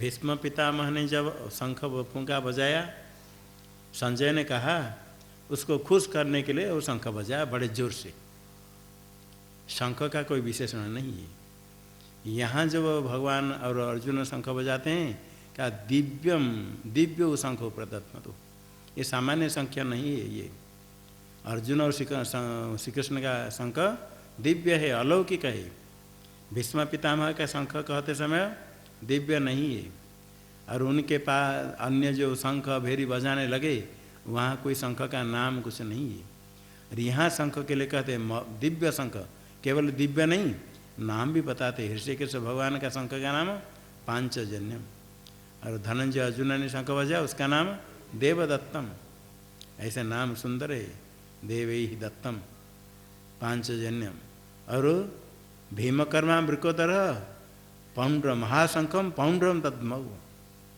भीमम कर्म यस्य, जिसका कर्म बहुत ऐसे असाध्य साध्य करने वाले युद्ध में अत्यंत कुशल, वृकोदर वृक से उदरम यस्य, खाने में वृकोदर है। पौंड्रम दद्मऊ, पौंड्र नाम को शंखों को, महाशंखम बड़े शंख, पौंड्र नाम को महान शंख को बजाया। तो अर्जुन का और श्री कृष्ण का नाम विश्व दिव्यों का नाम भी बताया, और भीम का जो शंख उसका भी नाम बताया। ऐसे ऐसे शंख बजाने वाले कोई सामान्य नहीं है। अनंत विजयं राजा कुंती पुत्रो युधिष्ठिर नकुलः सहदेवश्च सुघोषमणिपुष्पकौ।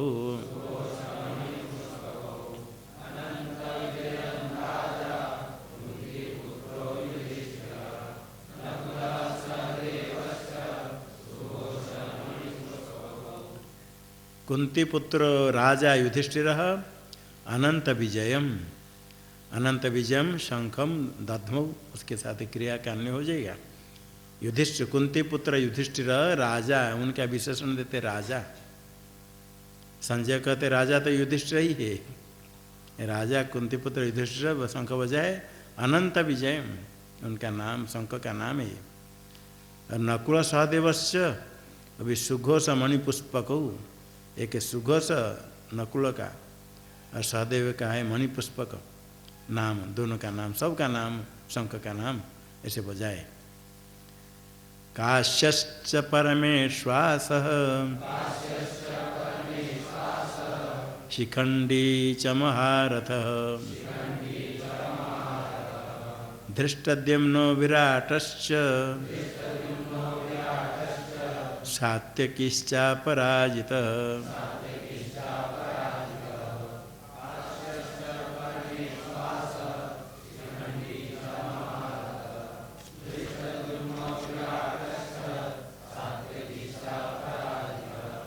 इसका अन्य आगे श्लोक के साथ शंखान पृथक पृथक दध्मुः, सब अपने अपने शंख को बजाने लगे।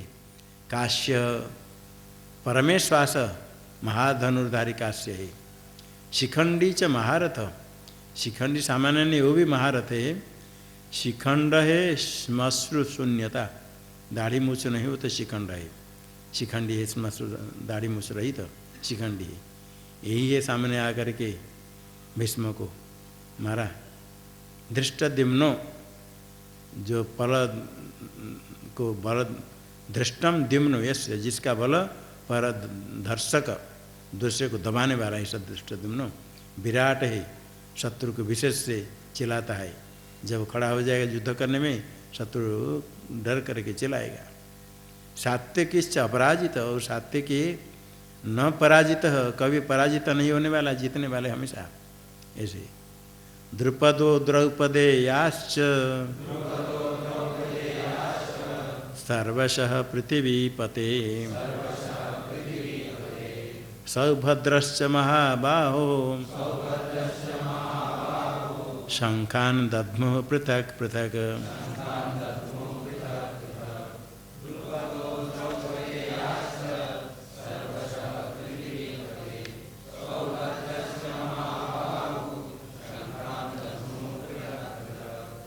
द्रुपद है द्रौपदी के पुत्र, द्रौपदी अभिमन्यु आदि, सर्वस्व पृथ्वीपते, हे पृथ्वीपते। सौभद्रश्च महाबाहो, सुभद्रा के पुत्र, पृथक पृथक शंखम दध्मु, सब अलग अलग शंखों को। सुभद्रा पुत्र का नाम अभिमन्यु है, सुभद्रा अपत्य सौभद्र, सौभद्र, सब अपने अपने शंखों को बजाने लगे। ये सब शंख में विशेषण दिया, महाधनुर्धारी, महारथी, अजेय, महाबाहु, ऐसे विशेषण दे करके दिया।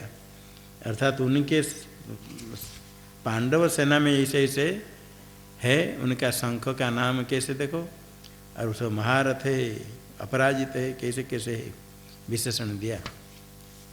सघोषो धार्तराष्ट्राणां हृदयानि व्यदारयत् नभश्च पृथिवीं चैव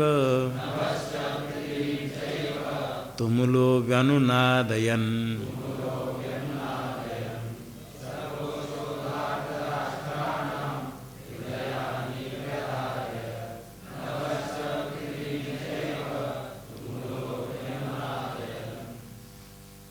स धार्तराष्ट्रान् स घोष धार्तराष्ट्राणाम हृदयानि व्यदारयत्। धृतराष्ट्र के अपत्य जितने तुम्हारे पुत्र है सबके हृदय को विदारण कर दिया।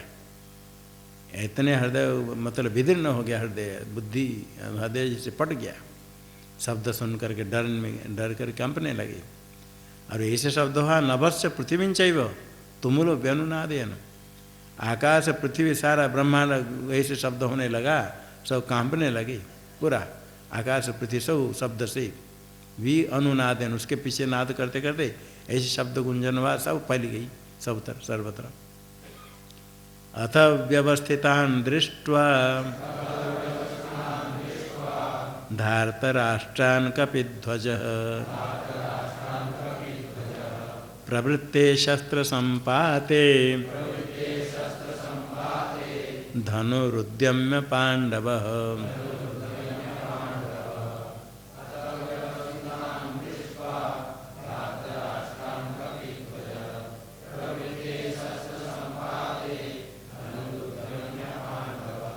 ऋषिकेशं तदा वाक्य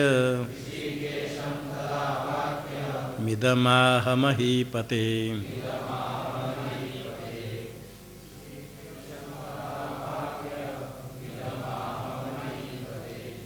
अथ कपिध्वजः धार्तराष्ट्रान् व्यवस्थितान् दृष्ट्वा शस्त्र संपाते प्रवृत्ते पांडव धनुरुद्यम्य तदा इदं वाक्यम हे महीपते ऋषिकेशम आह। हे महीपते संबोधन करता संजय धृतराष्ट्र को, पृथ्वी के पति आप है, महीपति ही। धार्तराष्ट्रान् व्यवस्थितान् दृष्ट्वा, धृतरा आपके पुत्र दुर्योधन आदि युद्ध में स्थिर है, युद्ध करने की तैयारी है, उनको देख करके कपिध्वज, कपिध्वज में चिन्ह है अर्जुन का। शस्त्र संपात प्रवृत्ति, शस्त्र संपात समुदाय, शत्रुओं का समुदाय प्रवृत्त हुआ, अभी शस्त्र आरंभ युद्ध होने वाला है। पांडव धनुरुद्यम्य, पांडवी अपने धनु को पकड़ा युद्ध करने के लिए। तदा ऋषिकेशम इदम वाक्यम आह, उसी समय धनु खींचा है, पकड़ा है, उसी समय ऋषिकेश के वाक्य कहा आगे का। अर्जुन उवाच सेनयोरुभयोर्मध्ये रथं स्थापयमेच्युत।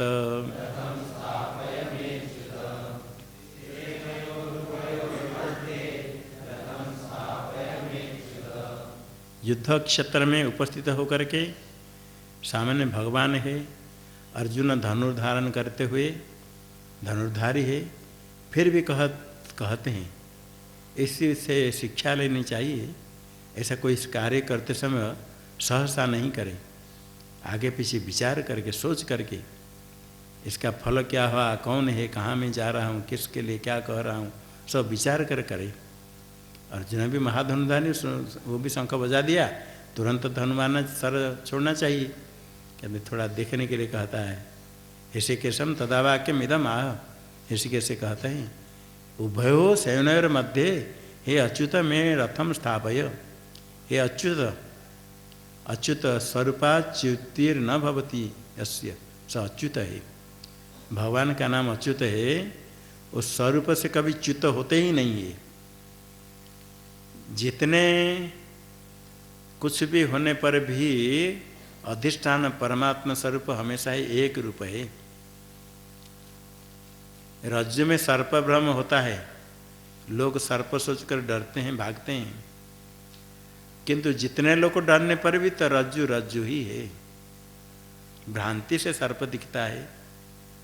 इसी प्रकार ये ब्रह्म परिपूर्ण परमात्मा अपने स्वरूप में हमेशा ही स्थित है, कभी स्वरूप से चित्त नहीं होते हैं।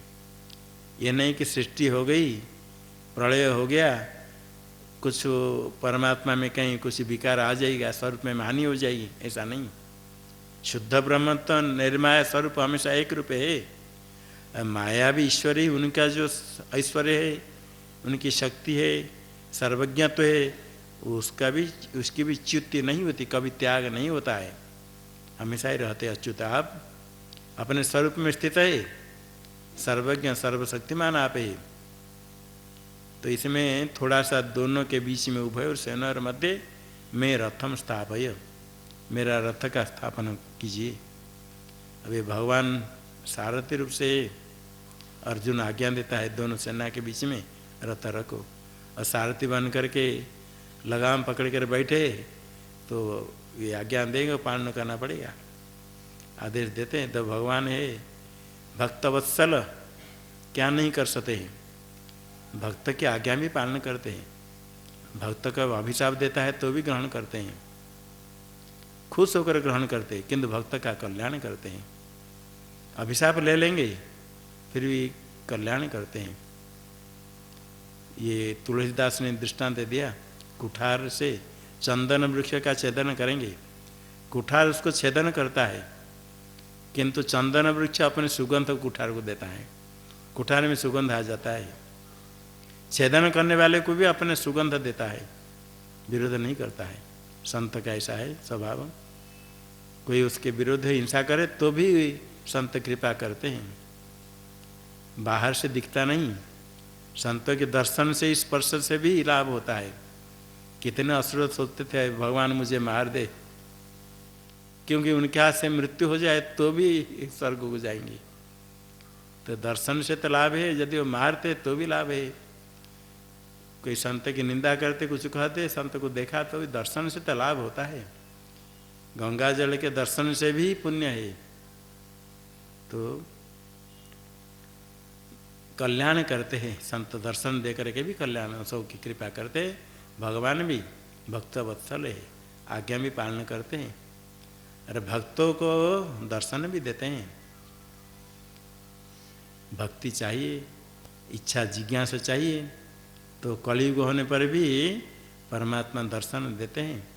परमात्मा पदे पदे रक्षा करते हैं, ये दृढ़ निश्चय करे साधक।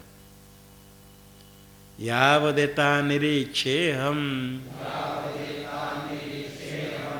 युद्धु कामान अवस्थितान् कैर्मया सह योद्धव्य मस्मिन् रणसमुद्यमे।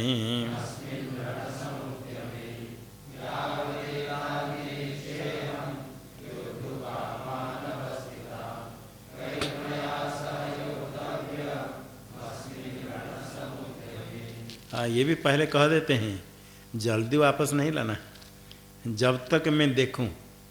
दोनों के सेना के बीच में रखो, थोड़े समय नहीं, जाव देता अहम निरीक्षे, जब तक मैं इनको देखूं। किसको?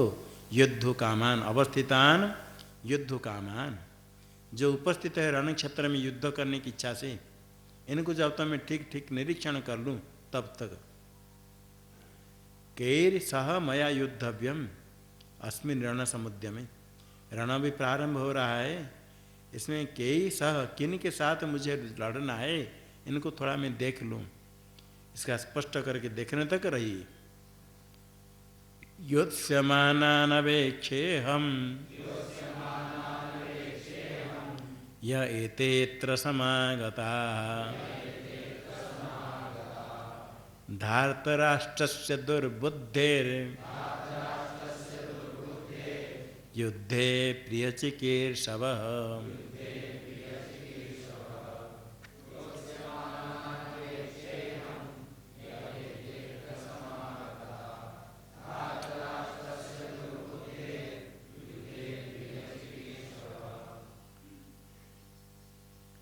ये अत्र एते समागताः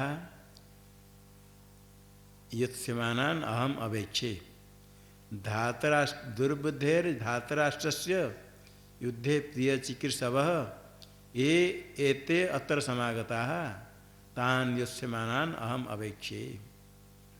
धृतराष्ट्र के पुत्र है धातराष्ट्र दुर्योधन आदि, दुर्योधन पहले एक वचन है, धातराष्ट्रस्य दुर्योधन के दुर्बुद्धि, दुष्टा बुद्धि यस्य स दुर्बुद्धि, दुर्बुद्धि दुर्योधन के प्रिय करना चाहते हुए युद्ध में जो यहाँ इकट्ठे हुए हैं। युद्ध करना चाहते किस लिए?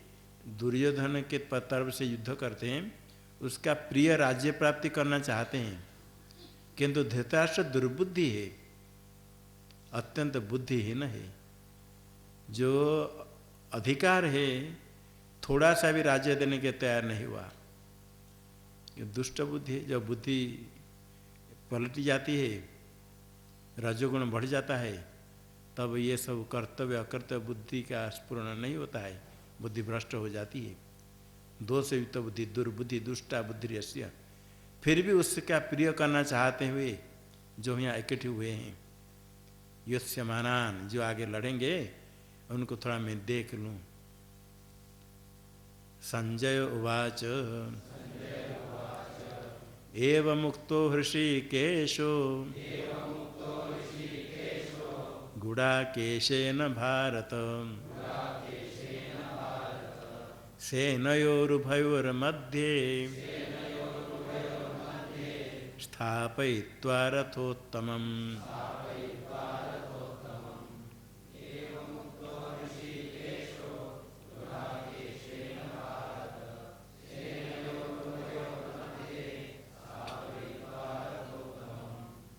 हे भारत, एवं गुडाकेशेन उक्त हृषिकेश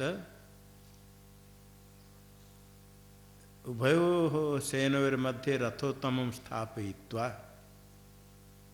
हे भारत, धृतराष्ट्र से संजय संबोधन करते, गुडाकेशेन एवं उक्त। गुडाकेश ने कहा, गुडाकेश जितनिद्र, गुड़ का ईश गुडाकेश, अथवा केश उनका भी गुड़ाकेश का दो अर्थ है। एक तो जितनिद्र है और घुंघरे हुए बाल हो तो भी गुड़ाकेश कहते हैं। तो मुख्य है गुड़ाकेश जितनिद्र है और बाल भी घुंघरे हुए। उन्होंने इसे कहा जो भगवान को ऋषिकेश, भगवान स्वयं परमात्मा है, अंतर्यामी है। उभयोः सेनयोर्मध्ये रथोत्तमं स्थापयित्वा। रथोत्तमम, रथानाम उत्तम श्रेष्ठ रथ का स्थापन करके दोनों के सेना के बीच में भगवान ने कहा। भीष्मद्रोण प्रमुखतः सर्वेषां च महीक्षिताम् उवाच पार्थ पश्यैतान् समवेतान् कुरु नीति।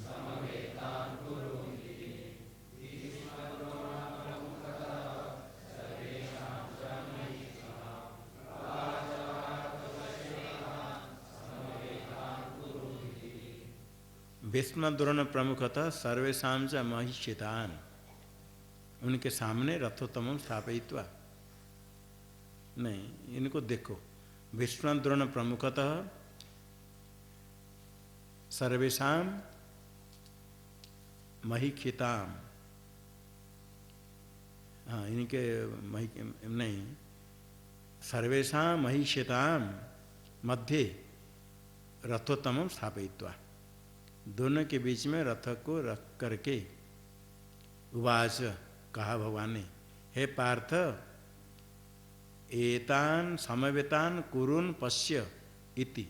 इति उवाच, इसे कहा भगवान ने, हे पार्थ, समवेतान एतान कुरुन पश्य। युद्ध के लिए इकट्ठे हुए कुरुन, कुरुवंशियों में जितने हैं सबको देखो, जिनके साथ तुमको लड़ना है। ये भगवान के वाच्य इतने, हे पार्थ पश्येतान समवेतान कुरुन इति उवाच। इति उवाच संजय कहते, हे पार्थ, एतान समवेतान कुरुन पश्य। ये जो इकट्ठे कुरुवंशी, उनको देखो जिनसे तुम लड़ना है। तत्रा पश्यत स्थितान पार्थ पितॄनथ पितामहान् आचार्यान् मातुलान् भ्रातॄन् पुत्रान् पौत्रान् सखींस्तथा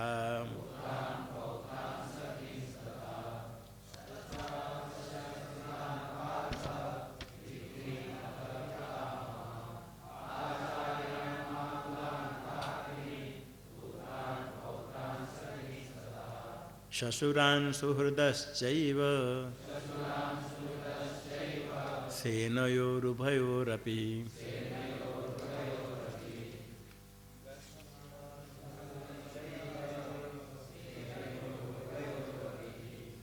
तत्र पार्थः स्थितान् पितॄन् अथ पितामहान् आचार्यान् मातुलान् भ्रातॄन् पुत्रान् पौत्रान् तथा सखीन् ससुरान् सुहृदश्चैव उभयोरपि सेनयोः अपश्यत्।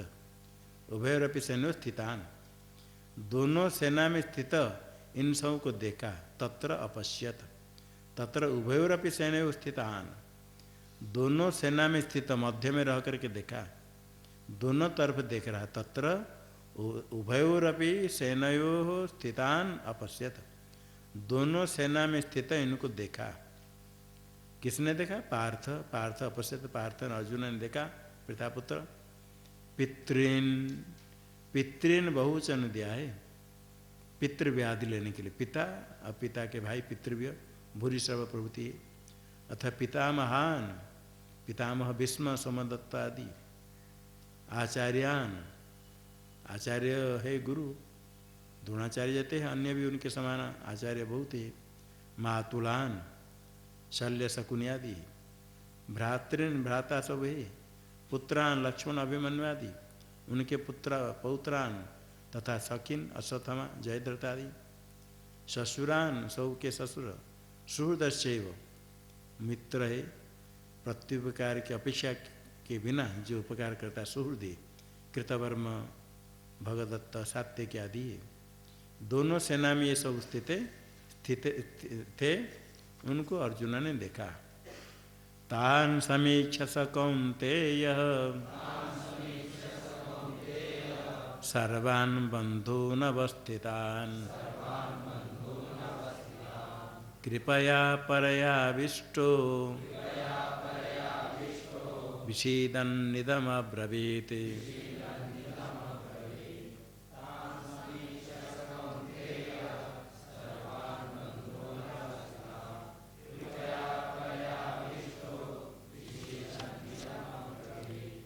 स कौन्तेयः तान् सर्वान् अवस्थितान् बन्धून् समीक्ष्य परया कृपया आविष्टो विषीदन् इदम् अब्रवीत्। सर्वान् बन्धून् अवस्थितान् तान् समीक्ष्य। कौन्तेय कुंती पुत्र, कुंती का नाम लेते हैं। मातृहृदय कोमल है।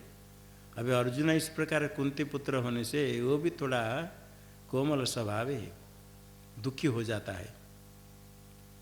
माताओं को रोने के लिए प्रयास करना नहीं पड़ता है, जब चाह आँख से पानी निकाल लेंगे तुरंत हंसेंगे। क्रोध करना, हंसना और आँख से पानी निकालना स्वभाव है। ऐसे स्वभाव है। अर्जुन दुखी हो रहा है, कहने के लिए कौन्तेय कुंती पुत्र। समीक्षा देकर, सम्यक देकर के सर्वान् बंधुन अवस्थितान, सारे बंधु सब उपस्थित है। परया कृपया आविष्ट, कृपा से आविष्ट, कृपा स्वयं प्रविष्ट हो गई। जैसे परया कृपया आविष्ट, ऐसे भूत किसी में प्रविष्ट हो जाता है, प्रेतात्मा प्रविष्ट होकर के नचाते हैं। इसी प्रकार परया कृपया आविष्ट, परा कृपा उसमें प्रविष्ट हो गई। जैसे अत्यंत कृपा से युक्त होकर के विषीदन, विषाद को प्राप्त करता हुआ इदम अब्रवीत, ये कहा। दुखी हो गया, अत्यंत कृपा। ऐसे कृपा है अंदर, जैसे भूत जैसे प्रविष्ट हो गई, कहाँ से आ गई, तुरंत तुरंत दुखी होकर कहता है अर्जुन। अर्जुन उवाच दृष्ट्वेमं स्वजनं कृष्ण युत्सुं समुपस्थितं सीदन्ति मम गात्राणि मुखं च परिशुष्यति।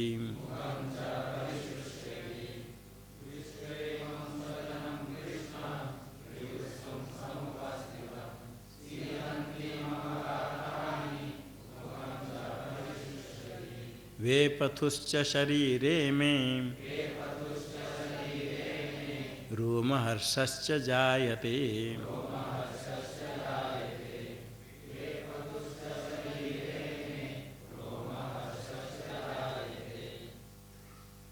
कृपा यदि जब हो जाती है, विषाद होता है, ये सब कोई जरूरी नहीं कि लोतक आंख से गिराते हैं नाटक करके, नहीं। कोई नाटक भी कर सकते हैं, किंतु स्वभाव से लोतक आ जाती है, अश्रुपात हो जाता है। जब विषाद हो जाता है तो स्वयं अपने को संयमित नहीं कर पाता है। आंख से आंसू आ जाना, गला रुद्ध हो जाना, शब्द नहीं निकलना, ऐसे हो जाता है। तो अत्यंत समझदार व्यक्ति भी कभी कभी इसे कृपा अत्यधिक हो सो को आ जाता है, तो इस स्थिति में अपने आप को संभाल नहीं पाता है। ऐसे परम कृपा प्रविष्ट होने पर तो अर्जुन को बहुत विषाद दुख हुआ। देख करके अर्जुन कहता है, हे कृष्ण, इमं समुपस्थितं स्वजनं युत्सुं दृष्ट्वा मम गात्राणि सीदन्ति मुखं च परिशुष्यति। शरीरे में वेपथुश्च रोमहर्षश्च जायते, होता है। हे कृष्ण, इमं स्वजनम दृष्ट्वा, ये सब मेरे ही स्वजन ही सब है, इधर इस तरफ उस तरफ दोनों। समुपस्थितम युद्धसम, सम्यक उपस्थित है युद्ध करने के लिए, युद्ध करने की इच्छा से उपस्थित है। इनको देख करके मम गात्राणि सीदन्ति, गात्र शिथिल हो जाते शरीर, अत्यंत दुखित दुख होकर के होने पर गात्र शिथिल हो जाता है। और गात्राणि सीदन्ति मम गात्राणि शरीर मुखम च परिशुष्यति, अब मुख सूख जाता है। पानी पीने पर भी कभी कभी ऐसा होता है, मुख सूखता है, पानी पीते हैं मुख सूख जाता है, गला सूख जाता है। दुख अत्यधिक होने पर, भय अधिक होने पर मुखम च परिशुष्य, परित शुष्यति, सूख जाता है मुख। इतने नहीं, शरीर में बेपथु शरीर कांपने लगा। पहले तो शिथिल कहा था, और अभी तो शरीर बेपथु कंपन हो रहा है। रोम हर्षच जाए थे, रोमांच, ये भी रोमांच कभी हो जाता है, रोम खड़े हो जाते पूरा। कभी कभी कोई कोई करके दिखाते हैं कि इच्छा करने से खड़े हो जाएगा, ये सब नहीं कर पाएंगे। लोग अपने आप कहें तो खड़ा हो जाएगा, वो सब की तरह नहीं होगा। रोम हर्ष हो जाता है, रोम खड़े होता है, कंपन होता है शरीर। क्रोध से दुख में शरीर कांपने लगता है, भय से भी कांपता है। जब चाहता है तो नहीं रोक पाता है, हाथ पैर कांपने लग जाएगा। तो यह स्थिति हो गई। अर्जुन ने यहाँ अपने विषाद कैसे दुख है ये बताते हैं, स्थिति को बताते हैं। जो गुरु के समीप में जाए ज्ञान प्राप्ति के लिए, गुरु के पास अपने जैसे जैसे स्थिति है साफ साफ बताना चाहिए, तभी उपदेश ग्रहण होता है, उपदेश से लाभ होता है। डॉक्टर के पास जाए, वैद्य के पास जाए, पेट में दर्द है, खाने की इच्छा है, डॉक्टर मना करेगा, मिर्ची नहीं खाओ, मसाला नहीं खाओ कहेगा, अथवा चीनी ज़्यादा नहीं खाओ कहेगा। इसलिए कहते नहीं आजकल हमारा पेट ठीक है, डॉक्टर नहीं तो मना करेगा, मिर्ची मसाला खाओ, खाने की इच्छा है, नहीं पेट में तो ठीक है। पेट दर्द है, खराब है, कहेंगे पेट ठीक है, दवाई क्या करे, काम करेगी। दूसरे दवाई देंगे तो क्या होगा, कहे पेट में थोड़ा दर्द है किंतु हजम हो जाता है, खाने की इच्छा है। सत्य नहीं बोले तो औषधि क्या काम करेगी। डॉक्टर के पास जाए तो साफ बोलना पड़ता है, क्या डॉक्टर जो पूछेगा साफ बोलना चाहिए, तभी औषध डॉक्टर देगा। इसी प्रकार गुरु के पास जाते हैं ये आध्यात्मिक चिकित्सा करने के लिए, अंतःकरण में जो दोष है उसको दूर करने के लिए। अपने में दोष क्या है साफ साफ बताए, तब गुरु उपदेश देंगे, उससे काम होगा, लाभ होगा। साफ बताना पड़ता है। इसलिए एक स्थान ऐसे गुरु है जहाँ सब कुछ बता सके। अन्यत्र सब चीज़ कोई पिता को नहीं बता सकता है, सब माता को नहीं बता सकता है, पति पत्नी आपस में नहीं बता सकते हैं, कहीं कोई भाई बंधु में आपस में नहीं बोल सकते हैं, किंतु गुरु के पास सब बोल सकते हैं। और साफ बोलना चाहिए, सरलता चाहिए, स्पष्ट सरल रूप से कहने पर ही गुरु उपदेश काम करता है। एक सरलता भी दैवी संपत्ति साधन है, श्रद्धा के साथ। यहाँ अर्जुन पूरा साफ कहता है, इतने बड़े युद्ध में योद्धा है, धनुर्धारी है, कोई कोई कांपने लगते हैं, कहते नहीं हमको कोई भय नहीं, ऊपर तो कहेंगे नहीं कोई भय नहीं, डर लगता है नहीं कोई भय नहीं, अंदर शरीर धम धम कांप रहा है। ऐसा नहीं, जो होता है उसे कहना चाहिए साफ करके। तो अर्जुन इतने धनुर्धारी होकर अभी आगे समर्पित होगा, शिष्यस्ते हम साधिमाम प्रपन्न कहेगा, तो इसका लक्षण है। साफ साफ हमने इसके से शरीर कांप रहे, मुख सूख जाता है, शरीर शिथिल हो गया, ये सब कहता है अर्जुन। इसी प्रकार सरलता स्पष्टता गुरु के पास अपने सब कुछ कहे, उसके अनुसार मार्गदर्शन लेकर चले तो अवश्य ही कल्याण होता है। आगे काल चलाएंगे, आज समय हुआ। ओम शन्नो मित्रः शं वरुणः शन्नो भवत्वर्यमा शन्न इन्द्रो बृहस्पतिः शन्नो विष्णुरुक्रमः नमो ब्रह्मणे नमस्ते वायो त्वमेव प्रत्यक्षं ब्रह्मासि त्वामेव प्रत्यक्षं ब्रह्मावादिशं ऋतमवादिशं सत्यमवादिशं तन्मामावित् तद्वक्तारमावित् आविन्माम् आविद्वक्तारम्। ओम शांति शांति शांति।